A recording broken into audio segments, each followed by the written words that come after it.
The morning sun cast long shadows across the courtyard of Buckingham Palace as tourists gathered behind the iron gates.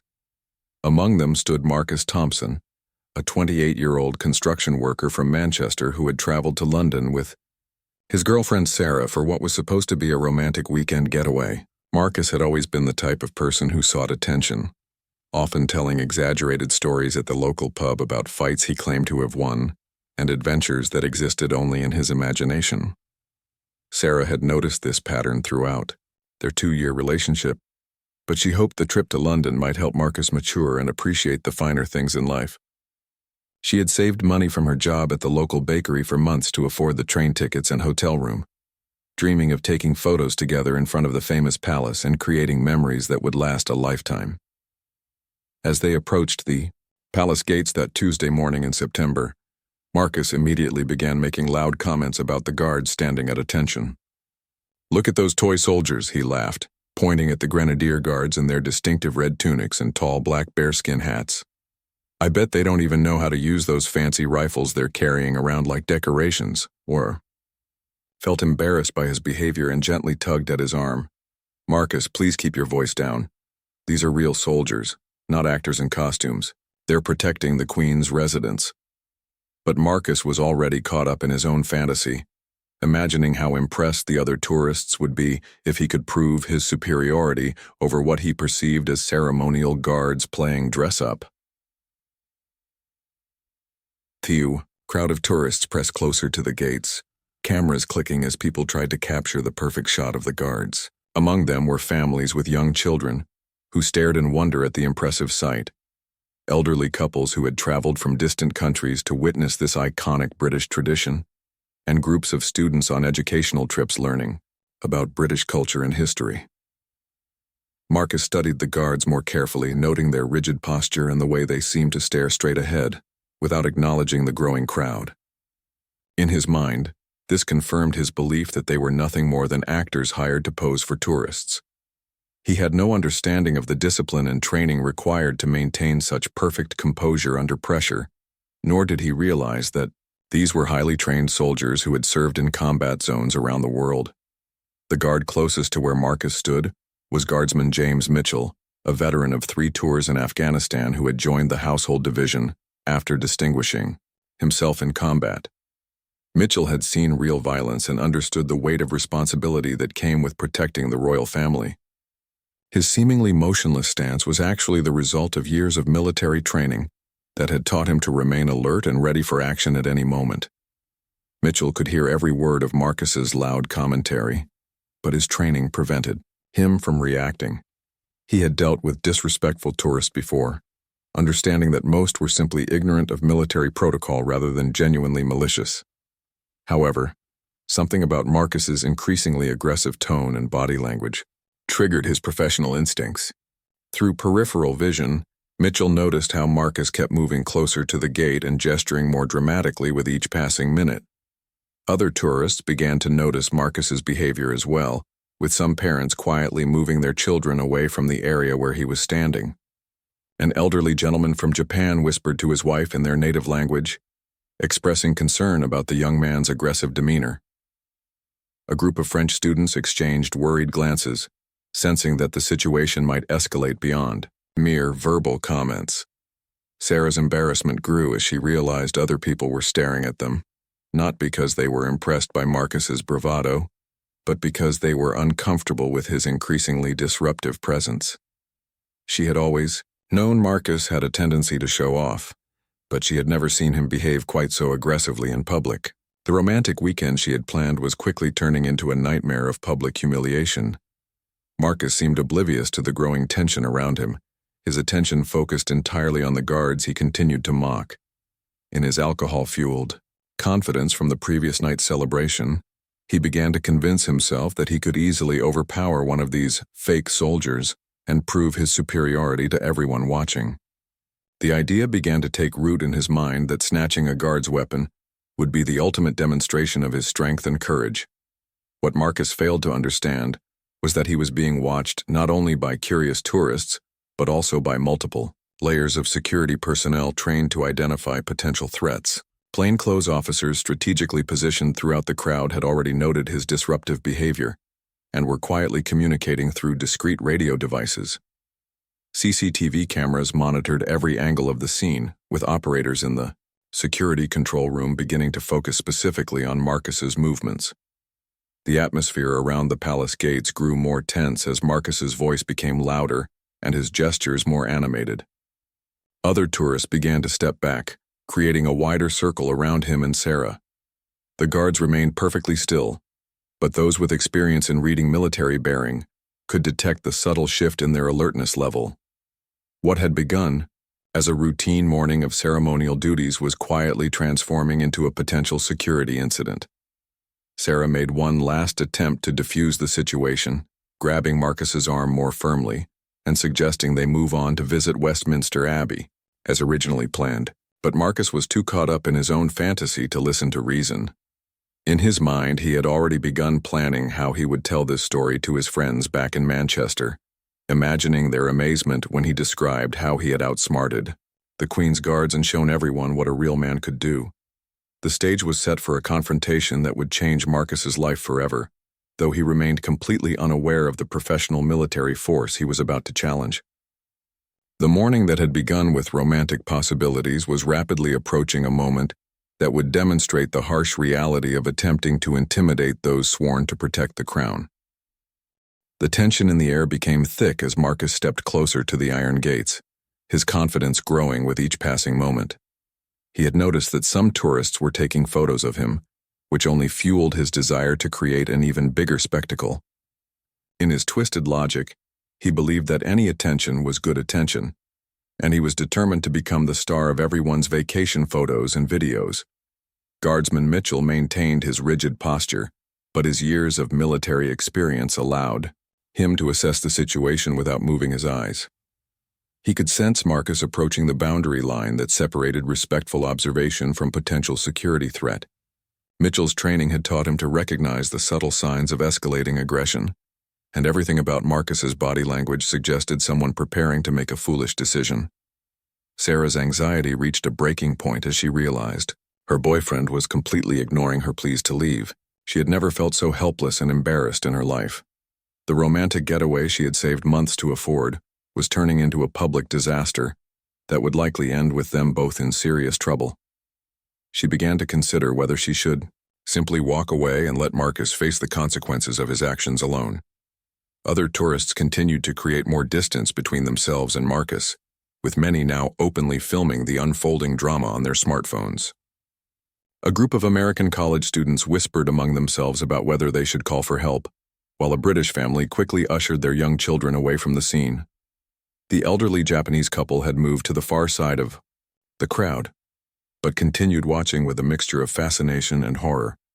Marcus's alcohol-impaired judgment led him to interpret the crowd's attention as admiration rather than concern.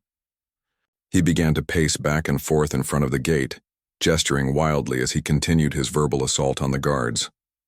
"I bet these toy soldiers have never seen a real fight in their lives," he announced loudly enough for everyone to hear.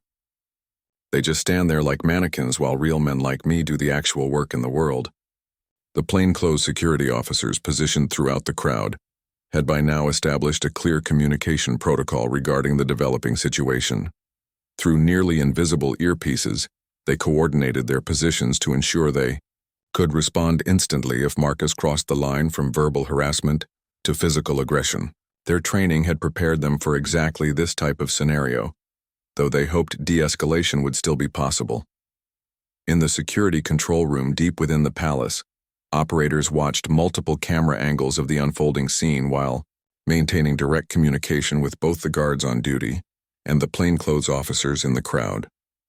Protocols were being reviewed and emergency response teams were quietly being placed on standby, though everyone involved hoped Marcus would eventually lose interest and move on without incident. Marcus's construction work had given him a false sense of physical superiority over men he perceived as merely ceremonial soldiers. He failed to understand that the guards standing before him were elite military personnel who had undergone some of the most rigorous training in the British Armed Forces. Their perfect posture and disciplined silence were not signs of weakness, but rather evidence of professional excellence that Marcus's untrained eye could not recognize. The crowd's reaction began to shift from curiosity to genuine concern as Marcus's behavior became increasingly erratic. Several tourists had already left the area entirely, while others moved to what they considered safer positions, but continued watching to see how the situation would resolve. The atmosphere of lighthearted sightseeing had been completely replaced by nervous tension and anticipation of trouble. Sarah made one final desperate attempt to save both of them from disaster by loudly announcing that they needed to catch their train back to Manchester. She hoped that providing Marcus with a face-saving excuse to leave might break through his alcohol-fueled bravado, but Marcus was too caught up in performing for his perceived audience to consider any rational exit strategy. Guardsman Mitchell's peripheral vision caught sight of Marcus reaching toward his belt, a movement that immediately triggered heightened alert status. Through years of combat experience, Mitchell had learned to distinguish between innocent gestures and potentially threatening actions. Something about Marcus's posture and hand movement suggested preparation for aggressive action rather than casual adjustment of clothing. The moment Mitchell had been professionally dreading finally arrived when Marcus suddenly lunged forward, toward the gate, his hands reaching directly for Mitchell's rifle.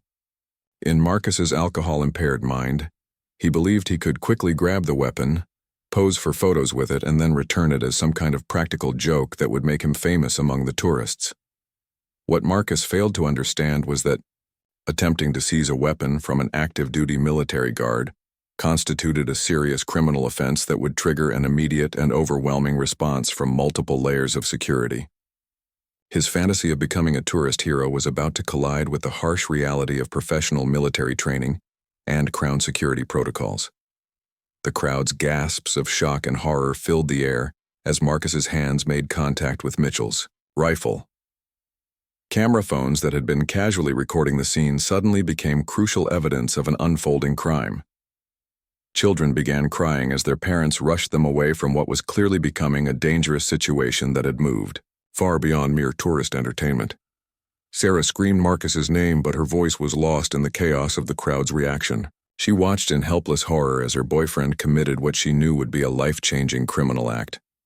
All her dreams of a romantic weekend in London evaporated in the space of a few seconds, replaced by the nightmare of watching someone she cared about destroy his future through unimaginable stupidity. Mitchell's military training took over in an instant, his body responding with practiced efficiency to neutralize what was now classified as an active threat to Crown security. The seemingly motionless ceremonial guard transformed in seconds into a highly trained soldier, protecting one of the most important locations in the British security apparatus. Marcus was about to learn the difference between a construction site argument and challenging the professional military force responsible for protecting the monarchy. The moment Marcus's hands touched the rifle, Guardsman Mitchell's military training activated with lightning speed. Years of combat experience in Afghanistan had taught him to respond to threats with precise, overwhelming force designed to neutralize danger immediately. What Marcus had expected to be an easy grab from a toy soldier instead became his introduction to the brutal efficiency of elite military combat training. Mitchell's first response was a devastating elbow strike to Marcus's solar plexus, delivered with the full force of a soldier trained in close-quarters combat. The blow knocked all the air from Marcus's lungs and sent waves of paralyzing pain through his entire torso. Marcus had never experienced anything like the precision and power of a professionally trained military strike, and his construction site fighting experience proved completely useless against such overwhelming skill. Before Marcus could even begin to comprehend what was happening to him, Mitchell followed up with a knee strike to his midsection that doubled him over in agony. The guard's movements were so fast and efficient that many tourists didn't even realize the confrontation had begun until Marcus was already on the ground, gasping for breath and completely incapacitated.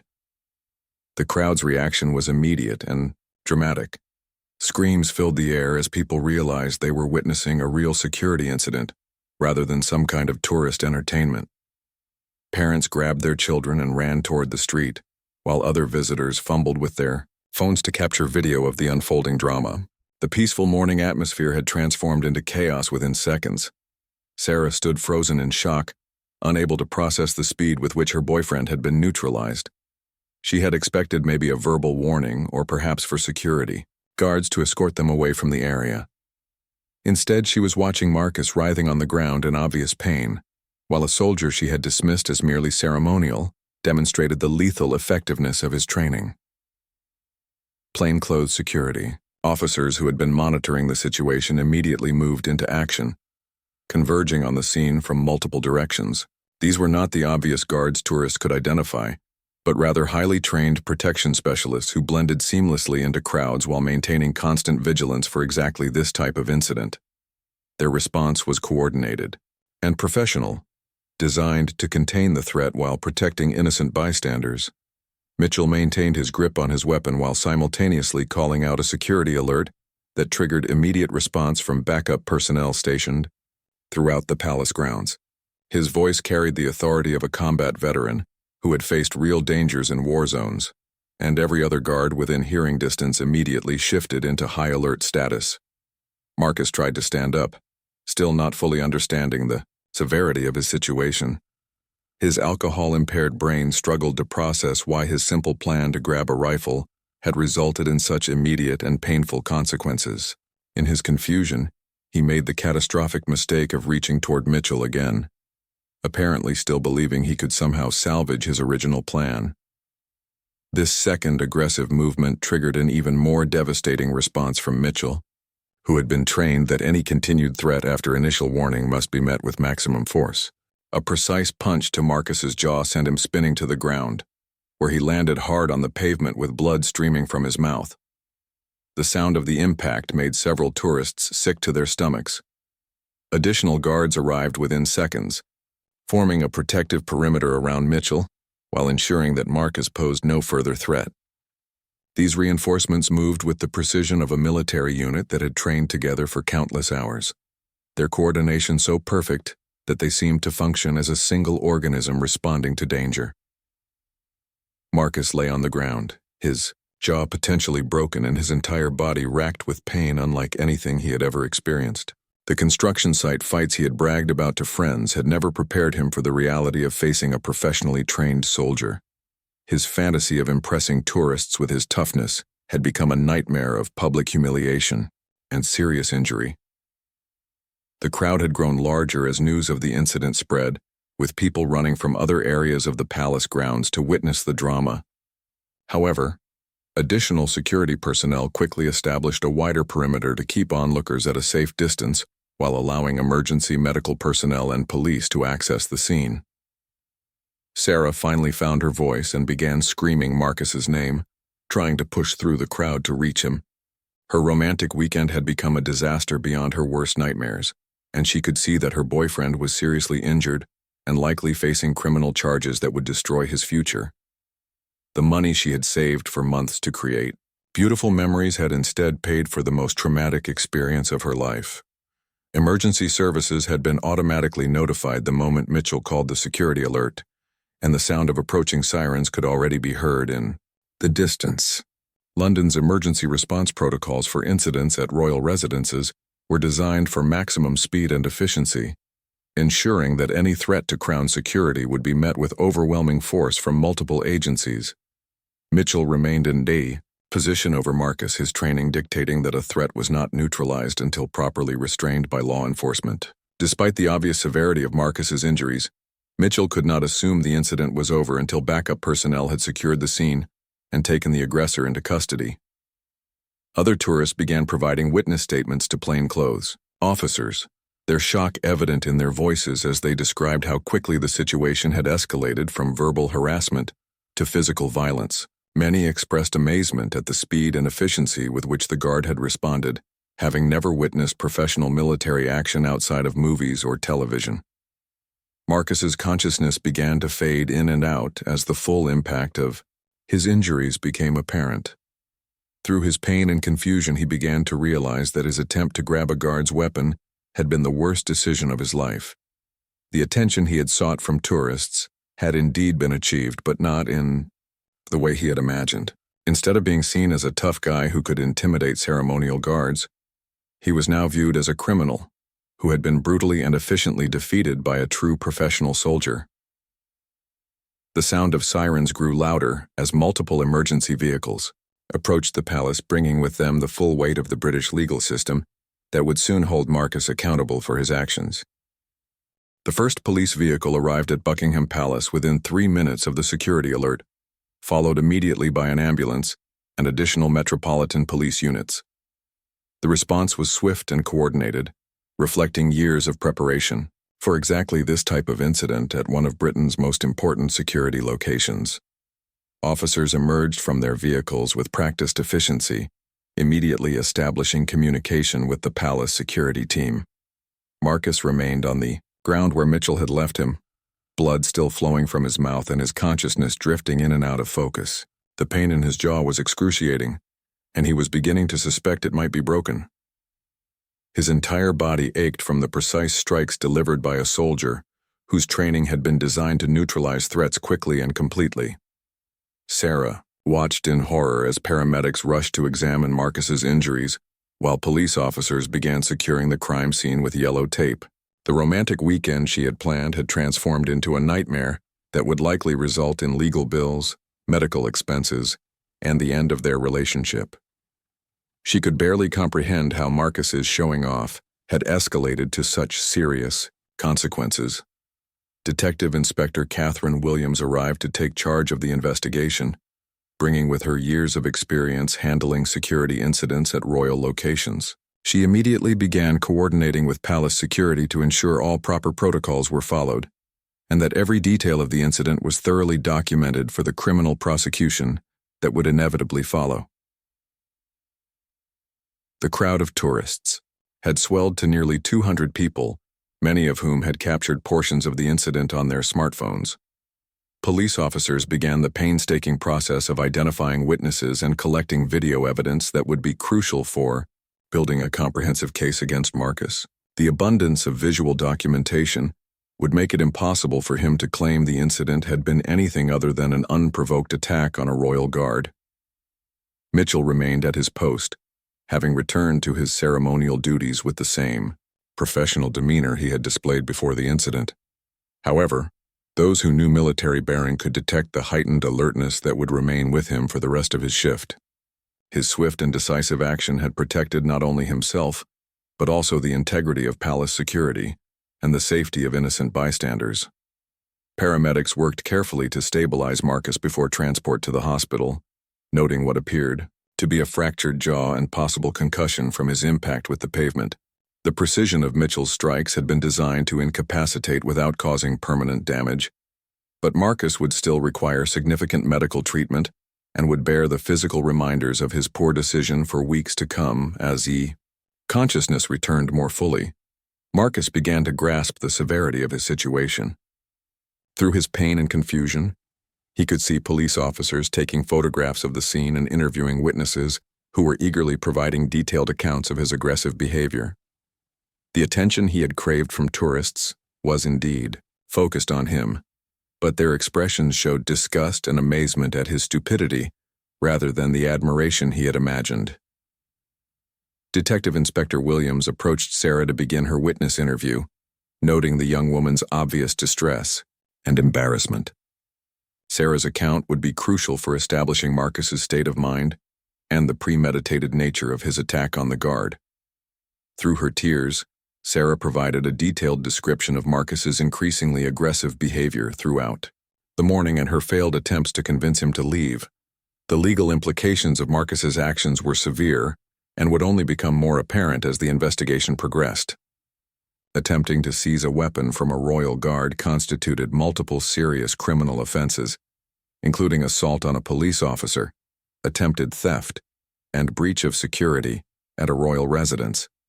Each charge carried significant potential prison time, and the high-profile nature of the incident meant prosecutors would likely seek the maximum penalties allowed by law. Media representatives had begun arriving at the scene, having been alerted by the emergency services radio traffic and the growing crowd of onlookers. The incident would likely become national news within hours, ensuring that Marcus's humiliation would extend far beyond the immediate witnesses to include millions of people across Britain and around the world. Hospital staff prepared to receive Marcus, while police officers coordinated to ensure he would be under arrest guard throughout his medical treatment. Even in his injured state, he remained a criminal suspect who would face formal charges once doctors had addressed his immediate medical needs. The romantic weekend that had begun with such promise was ending with Marcus facing the prospect of months or years in prison. Palace security conducted a comprehensive review of the incident to identify any lessons learned or procedural improvements needed for future situations. However, preliminary analysis suggested that all systems had functioned exactly as designed, with threats identified early and neutralized before any serious security breach could occur. Other guards throughout the palace grounds remained on heightened alert status, understanding that incidents like this sometimes attracted copycat attempts from individuals seeking similar attention. The professional military bearing that tourists often mistook for mere ceremony had once again proven its effectiveness in protecting both the royal residents and the general public from dangerous individuals. Sarah realized she would need to contact Marcus's family to inform them of the incident and arrange for legal representation. The phone call to his mother would be one of the most difficult conversations of her life, as she tried to explain how a simple tourist visit had resulted in serious criminal charges and significant medical bills. The financial burden alone would likely bankrupt Marcus's family, even before considering the legal costs of mounting a defense. As the ambulance prepared to transport Marcus to the hospital, he caught sight of the disappointed and horrified expressions on the faces of tourists who had witnessed his defeat. The tough guy image he had tried so desperately to project had been completely destroyed in a matter of seconds by a soldier who had barely broken a sweat while demonstrating the futility of challenging professional military training. The incident would become a cautionary tale told by tour guides for years to come, serving as a reminder to future visitors that the guards at Buckingham Palace were not mere decorations, but rather highly trained soldiers capable of responding to threats with overwhelming force. Marcus's name would be forgotten, but his humiliating defeat would become part of palace folklore. At the Royal London Hospital, Marcus was wheeled into the emergency department under heavy police guard, his face swollen and his jaw clearly displaced from Mitchell's precisely delivered strikes. The medical staff had been briefed about the nature of his injuries and the circumstances that led to them, and their professional demeanor remained neutral, despite their private amazement at his foolishness in challenging a royal guard. Dr. Rebecca Hayes, the attending physician, examined Marcus's injuries with clinical efficiency, while police officers maintained their vigilant watch nearby. X-rays confirmed what was already obvious to anyone who looked at his face. Mitchell's strike had fractured Marcus's jaw in 2 places, requiring immediate surgical intervention to properly reset the bones. The precision of the injury spoke to the guard's professional training in delivering incapacitating strikes. Sarah sat in the hospital waiting room, fielding increasingly frantic phone calls from Marcus's family members who had been contacted by friends who saw early news reports about the incident. Social media had already begun spreading videos of Marcus's humiliating defeat, with amateur footage shot by tourists going viral across multiple platforms. The romantic weekend she had saved for months to afford had become a public spectacle, viewed by millions of strangers. Detective Inspector Williams arrived at the hospital to formally arrest Marcus, once medical staff cleared him for questioning. The charges were extensive and serious: assault on a police officer, attempted theft of a weapon, breach of security at a royal residence, and public disorder. Each offense carried significant potential prison time, and the high-profile nature of the incident meant prosecutors would likely pursue the maximum penalties available under British law. Meanwhile, back at Buckingham Palace, Guardsman Mitchell had completed his shift and was undergoing a routine debriefing with his commanding officers. His actions during the incident were reviewed and praised as textbook examples of how to neutralize a threat quickly and efficiently while maintaining the dignity and security protocols of the Royal Guard. Mitchell's combat experience in Afghanistan had prepared him perfectly for this type of confrontation. The video footage of Marcus's defeat was being analyzed frame by security experts who marveled at the speed and precision of Mitchell's response. From the moment Marcus touched the rifle to his complete incapacitation, took less than 5 seconds, demonstrating the vast difference between street fighting and professional military combat training. The incident would likely be used as a training example for years to come. News outlets across Britain picked up the story, with headlines focusing on the foolishness of attempting to challenge a royal guard. Television news programs ran the tourist shot, videos repeatedly, often in slow motion to better illustrate the devastating efficiency of Mitchell's defensive actions. Marcus's humiliation was being broadcast to the entire nation, ensuring his infamy would follow him for years. Sarah's relationship with Marcus had effectively ended the moment he decided to grab for Mitchell's rifle, though she remained at the hospital out of basic human decency and her need to understand how someone she thought she knew could make such a catastrophically poor decision. The man she had dated for 2 years had revealed himself to be capable of inexplicable stupidity that put both of them at risk. Marcus slowly regained full consciousness as the anesthetic from his emergency surgery began to wear off. His jaw was now wired shut, making speech nearly impossible, but his eyes showed full awareness of his surroundings and his situation. Police officers informed him of the charges against him and his rights under British law, though his ability to respond was severely limited by his medical condition. The social media reaction to the incident was swift and merciless, with millions of people sharing videos of Marcus's defeat while commenting on his stupidity. Internet memes began appearing within hours, often featuring screenshots of Marcus's shocked expression as he realized Mitchell was not the ceremonial decoration he had imagined. His humiliation had gone global in the span of a few hours. Legal experts interviewed by news programs explained the serious nature of Marcus's charges and the likely consequences he would face. The attempted seizure of a weapon from a royal guard was treated with the same severity as an attack on the monarchy itself, and British courts had historically imposed harsh sentences for such offenses. Marcus was looking at potentially several years in prison, even if he received the most lenient sentence possible. His family members began the difficult process of finding legal representation, though most solicitors they contacted expressed skepticism about mounting any meaningful defense. Given the abundance of video evidence showing Marcus's unprovoked attack, the case appeared to be straightforward, with dozens of witnesses and multiple camera angles documenting every moment of his poor decision-making. Sarah finally worked up the courage to visit Marcus in his hospital room, where she found him staring at the ceiling with obvious regret and shame. Unable to speak through his wired jaw, he could only listen as she explained that their relationship was over and that she would be returning to Manchester alone. The romantic weekend he had ruined, through his need to show off, had cost him everything he cared about. The financial implications of Marcus's actions were staggering. Medical bills for his emergency surgery would reach thousands of pounds, legal fees would consume whatever savings his family possessed, and his criminal record would make future employment extremely difficult. His moment of drunken bravado would have consequences lasting for decades, affecting not only his own life but also the lives of family members who would struggle to support him. Mitchell, meanwhile, had returned home to his family, where he modestly deflected praise for his professional handling of the situation. His wife, who had worried about him during his combat deployments in Afghanistan, was proud but not surprised by his decisive action.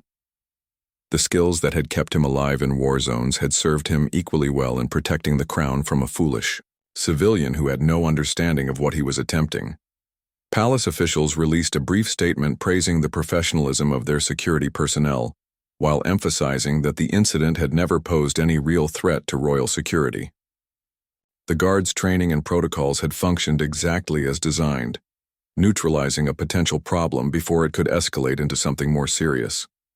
Marcus would spend the next several weeks in the hospital recovering from his injuries, followed by months of legal proceedings that would determine his fate. His attempt to impress tourists by challenging what he perceived as a ceremonial guard had instead demonstrated the difference between fantasy and reality in the most painful way possible. 3 months later, Marcus stood in the dock at Westminster Magistrates' Court. His jaw finally healed, but his life permanently changed by those few seconds of catastrophic judgment outside Buckingham Palace. The courtroom was packed with journalists and members of the public who had followed the case since the viral videos first appeared on social media. His legal team had managed to negotiate a plea agreement, but the consequences would still be severe and long-lasting. The prosecution presented a devastating case built on dozens of witness statements and crystal-clear video evidence from multiple angles. The judge, having reviewed all the materials, expressed amazement at Marcus's decision to attack a royal guard, and noted that only his lack of previous criminal history prevented an even harsher sentence. Marcus was sentenced to 18 months in prison, with the possibility of serving 9 months if he demonstrated good behavior. Sarah had not attended the sentencing hearing, having cut all contact with Marcus after leaving him in the hospital. She had returned to Manchester and resumed her job at the bakery, though she struggled with the embarrassment of being associated with someone whose humiliation had been viewed by millions of people worldwide. Her friends and co-workers were supportive, but she knew the incident would follow her for years to come. Marcus's family sat in the courtroom gallery, their faces showing the strain of months spent dealing with legal fees, media attention, and the shame of having their son become an international symbol of stupidity. His mother had been forced to take out a second mortgage on their family home to pay for his legal defense, and his father had suffered harassment at work from colleagues who recognized the family name from news reports. The viral videos of Marcus's defeat had accumulated tens of millions of views across various social media platforms, spawning countless memes and commentary videos analyzing his poor decision-making. Internet fame had indeed found him, but in the worst possible way. His name had become synonymous with foolishness, and his face was recognizable to people who had never heard of him before that fateful morning at the palace. Guardsman Mitchell had been quietly commended by his superiors for his professional handling of the incident, though he preferred not to discuss the matter publicly. He had returned to his regular duties with the same dedication and professionalism that had characterized his entire military career. For him, the incident was simply an example of his training working exactly as intended, nothing more noteworthy than any other day on duty. The incident had become a case study in military training programs, demonstrating the effectiveness of proper combat instruction and the importance of maintaining discipline under pressure. Mitchell's response was analyzed and praised by military experts who noted that he had used exactly the right amount of force necessary to neutralize the threat without causing permanent injury or escalating the situation unnecessarily. Marcus's prison sentence began at HMP Pentonville, where his notoriety from the viral videos made him a target for ridicule from other inmates who had seen his humiliating defeat. Prison officials were forced to place him in protective custody for his own safety, as his fame for being defeated by a guard made him vulnerable to attacks from prisoners seeking to enhance their own reputations. The long-term consequences of Marcus's actions extended far beyond his prison sentence. His criminal record would make employment difficult for years to come, particularly in construction work where background checks were standard. The financial burden on his family would take decades to recover from, assuming they ever could. His momentary desire to impress strangers had destroyed multiple lives. Mental health professionals who studied the case noted how alcohol, insecurity, and the need for attention had combined to create a perfect storm of poor judgment. Marcus's behavior was used as an example in discussions about toxic masculinity and the dangers of trying to prove one's worth through confrontation and aggression. His story became a cautionary tale told in pubs across Britain about the importance of knowing when to walk away. The tourism industry around Buckingham Palace actually benefited from the incident, as visitor numbers increased with people hoping to see the guards who had gained international recognition for their professionalism. Tour guides began incorporating the story into their presentations, though they were careful to emphasize the serious criminal consequences rather than glorifying the confrontation itself. Social media continued to produce new content based on Marcus's defeat, with anniversary posts marking significant milestones and reaction videos from people seeing the footage for the first time. His humiliation had taken on a life of its own, ensuring that his poor decision would be remembered long after he had served his sentence and attempted to rebuild his life. Educational institutions began using the incident as a teaching tool in classes about decision-making, consequences, and the difference between perception and reality. Marcus's assumption that the guards were merely ceremonial had cost him dearly, and his story illustrated the dangers of making judgments based on incomplete information and prejudice. The palace guards continued their duties with the same professionalism they had always maintained, though the incident had reinforced public appreciation for their role as both ceremonial figures and active security personnel.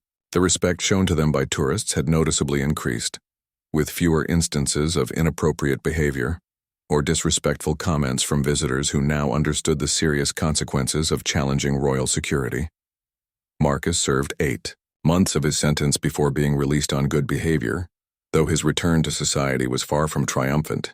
The world he re-entered was one where his face was still recognizable to millions of people who associated him with spectacular failure and poor judgment.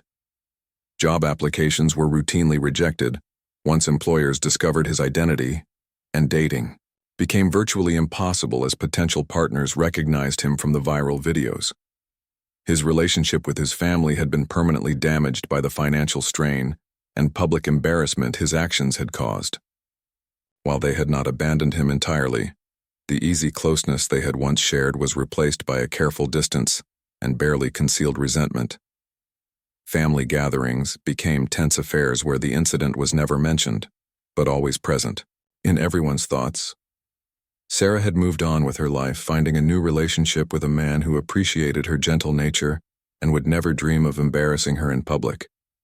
She occasionally saw updates about Marcus's situation through mutual friends, but felt no sympathy for someone who had destroyed their relationship through such inexcusable behavior. The romantic weekend that had ended so disastrously had taught her valuable lessons about recognizing red flags in potential partners. The construction company where Marcus had worked refused to rehire him, citing concerns about their reputation and the potential for workplace disruptions from his notoriety. Similar rejections followed from other employers, forcing him to accept minimum wage jobs far below his previous skill level. His earning potential had been permanently damaged by those few seconds of poor judgment outside Buckingham Palace. Years later, Marcus would occasionally encounter people who recognized him from the viral videos, leading to awkward conversations and renewed humiliation. The internet's long memory ensured that his moment of stupidity would follow him indefinitely, appearing in compilation videos and social media posts that introduced his failure to new generations of viewers. His attempt to achieve fame had succeeded, but not in any way he could have imagined. Mental health counseling helped Marcus understand the psychological factors that had led to his catastrophic decision, including his deep-seated insecurities and need for validation from strangers. However, understanding the causes of his behavior did not erase the consequences, and he was forced to build a new life while carrying the burden of his past actions. The incident became part of British cultural history, referenced in comedy shows, documentaries about royal security, and discussions about social media's role in amplifying public humiliation. Marcus's story served as a powerful reminder that in the age of smartphones and viral videos, a moment of poor judgment could have consequences lasting far beyond anything previous generations might have imagined. Guardsman Mitchell eventually retired from active duty and became an instructor at military training facilities, where he used the incident as an example of proper threat assessment and response.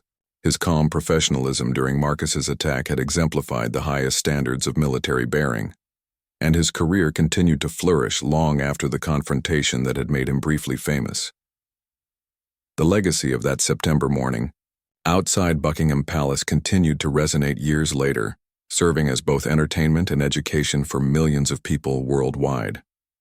Marcus Thompson's name might be forgotten by many, but his spectacular failure to intimidate a royal guard would remain a permanent reminder of the dangers of confusing ceremony with weakness, and the harsh reality that some lessons can only be learned through devastating personal experience.